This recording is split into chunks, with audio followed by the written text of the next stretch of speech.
उत्तर प्रदेश की एक छोटी सी गांव रामपुरा में एक पुरानी हवेली थी। लोग उसे काली हवेली कहते थे।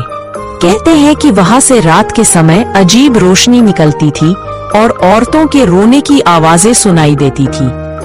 गांव के लोगों में इतना डर था कि दिन में भी उस हवेली के पास से कोई नहीं गुजरता था।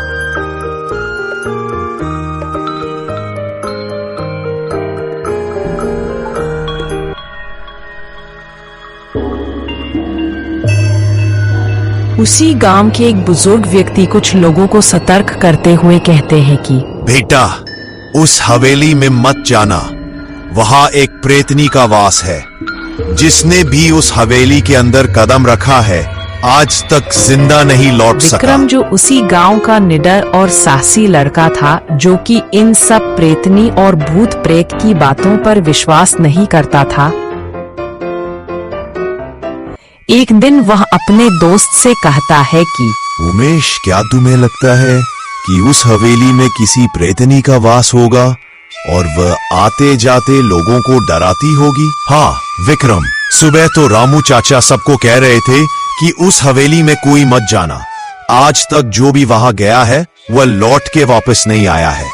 उस प्रेतनी ने सबको मौत के घाट उतार दिया है। उमेश, लेकिन मुझे तो ऐसा नहीं लगता कि उस हवेली में किसी प्रेतनी का वास होगा।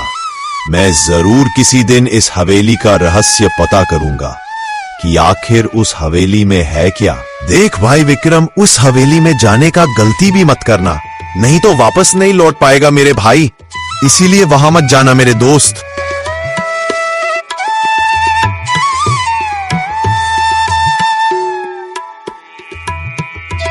कुछ दिनों के बाद गांव में एक मेले का आयोजन होता है।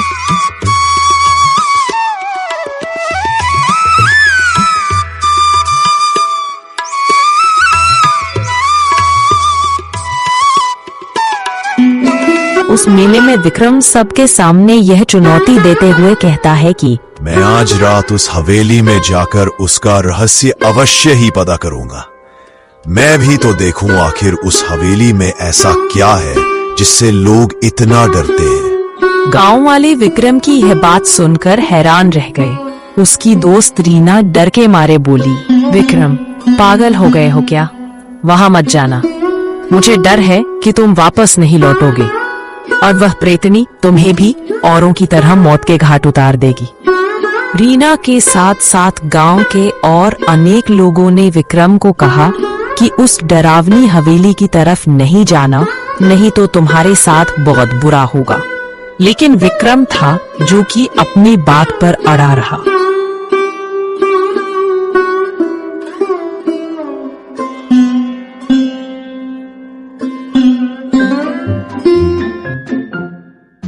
और जैसे ही आधी रात हुई, विक्रम लालटेन लेकर अपने घर से हवेली की ओर निकल पड़ा।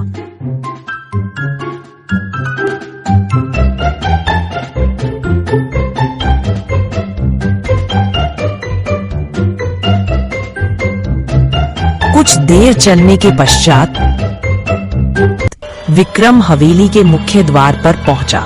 मुख्य द्वार पर पहुंचते ही भारी लकड़ी का दरवाजा अपने आप किर किर की आवाज के साथ खुल गया।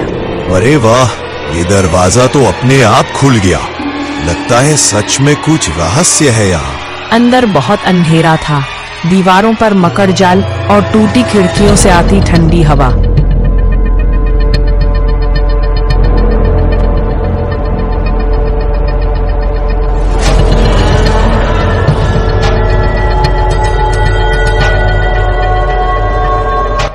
अचानक उसे सीढ़ियों से किसी औरत की हंसी सुनाई दी।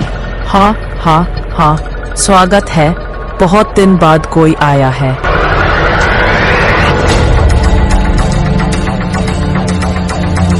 अगले ही पल उस औरत की आवाज आना बंद हो जाती है।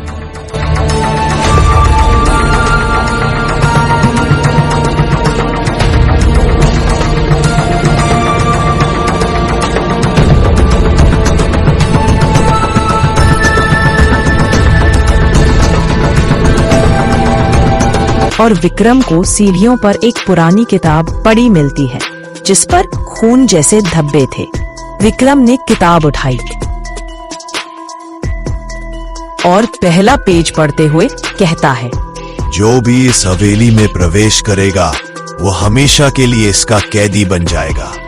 इस हवेली की रानी चंद्रलेखा अब भी यहाँ कैद है। उसके श्राप से कोई बच नहीं सकता।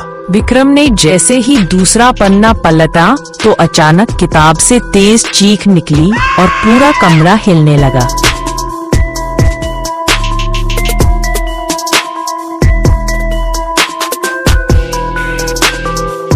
रीना, जो विक्रम की चिंता करते हुए उसके पीछे पीछे हवेली तक आ गई थी, जो बाहर दीवार पर छिपी हुई थी, उसने अंदर की सारी आवाजों को सुन लिया था।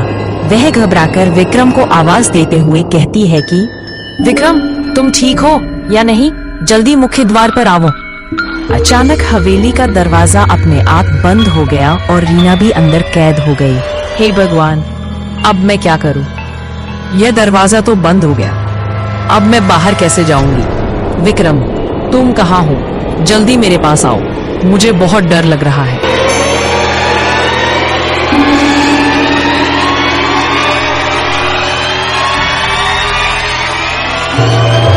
विक्रम जल्दी जल्दी रीना के पास पहुंचता है और फिर दोनों लालटेन की सहायता से आगे की रास्ता का तलाश करते हैं।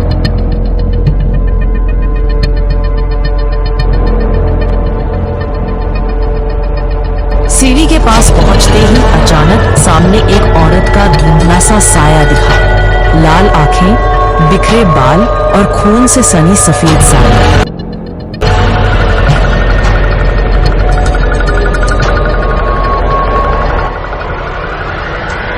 मैं हूँ रानी चंद्रलेखा, जिसने मेरे साथ विश्वासघात किया। वो सब यहीं मारे गए। अब तुम दोनों भी यहीं रहोगे हमेशा के लिए। हम निर्दोष हैं। हमने तुम्हारा क्या बिगाड़ा है? हमें कृपा करके छोड़ दो। बदले में तुम हमसे जो करने कहोगे हम वहां कर देंगे। मुझे मोक्ष चाहिए, मेरे खून का बदला चाहिए। जब तक मेरे खून का अपराधी जलकर भस्म नहीं होता, मैं इस हवेली में बंद ही रहूंगा। मेरा श्राप खत्म नहीं होगा। विक्रम के पास जो किताब था, वही किताब में उस प्रेतनी के मोक्ष का रहस्य लिखा हुआ था। किताब के पन्नों में हवेली के नीचे बने एक गुप्त तहखाने का जिक्र था।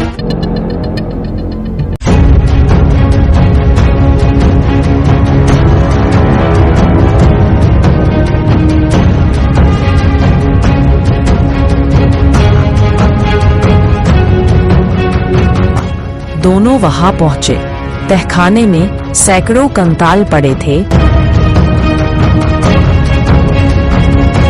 और बीच में लोहे का एक बड़ा संदूक रखा था। संदूक खोलते ही अंदर राजा का खून से लिखा एक बालिया खत मिला। उस खत में लिखा था कि मैंने रानी चंद्रलेखा को धोखा दिया और धन के लिए उसकी हत्या कर दी। उसका श्राप मुझे भी भस्म कर गया। जो भी यह खत पाए वह उसकी आत्मा को मुक्त करे। उस रहस्यमय पुस्तक को आग के हवाले करते ही उस प्रेतनी को मोक्ष प्रदान होगा।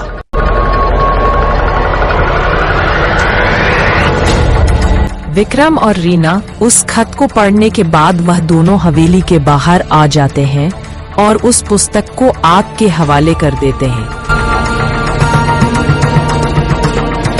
जैसे ही उस पुस्तक में आग पकड़ती है, वही प्रेतनी अपनी हवेली के ऊपर प्रकट होकर विक्रम और रीना को धन्यवाद देते हुए कहती है कि सदियों बाद किसी ने सच उजागर किया। अब मैं मुक्त हो सकती हूँ। तुम दोनों का बहुत बहुत धन्यवाद जो तुमने मुझे मोक्ष प्रदान किया। इतना कहकर वह प्रेतनी वहां से अदृश्य हो गई। उसके जाते ही पूरा तहखाना आग की लपटों से भर गया। अचानक हवेली की दीवारें ढहने लगी। विक्रम और रीना यह देखकर अचंभित हो गए।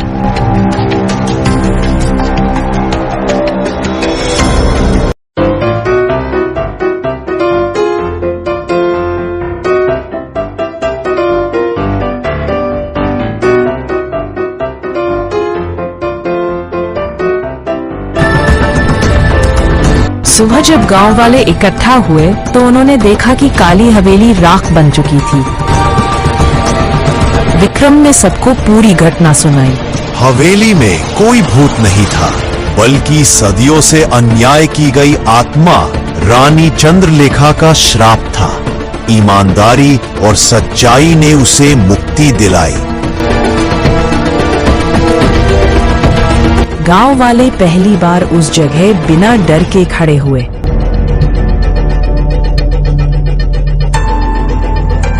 और अब उस हवेली के पास दिन में तो क्या, रात में भी आने के लिए कोई नहीं डरता था। शिक्षा, अन्याय और विश्वासघात की सजा कभी न कभी मिलती है। सच्चाई और साहस से ही अंधकार को हराया जा सकता है। डरावने रहस्य भी सत्य उजागर होने पर समाप्त हो जाते हैं।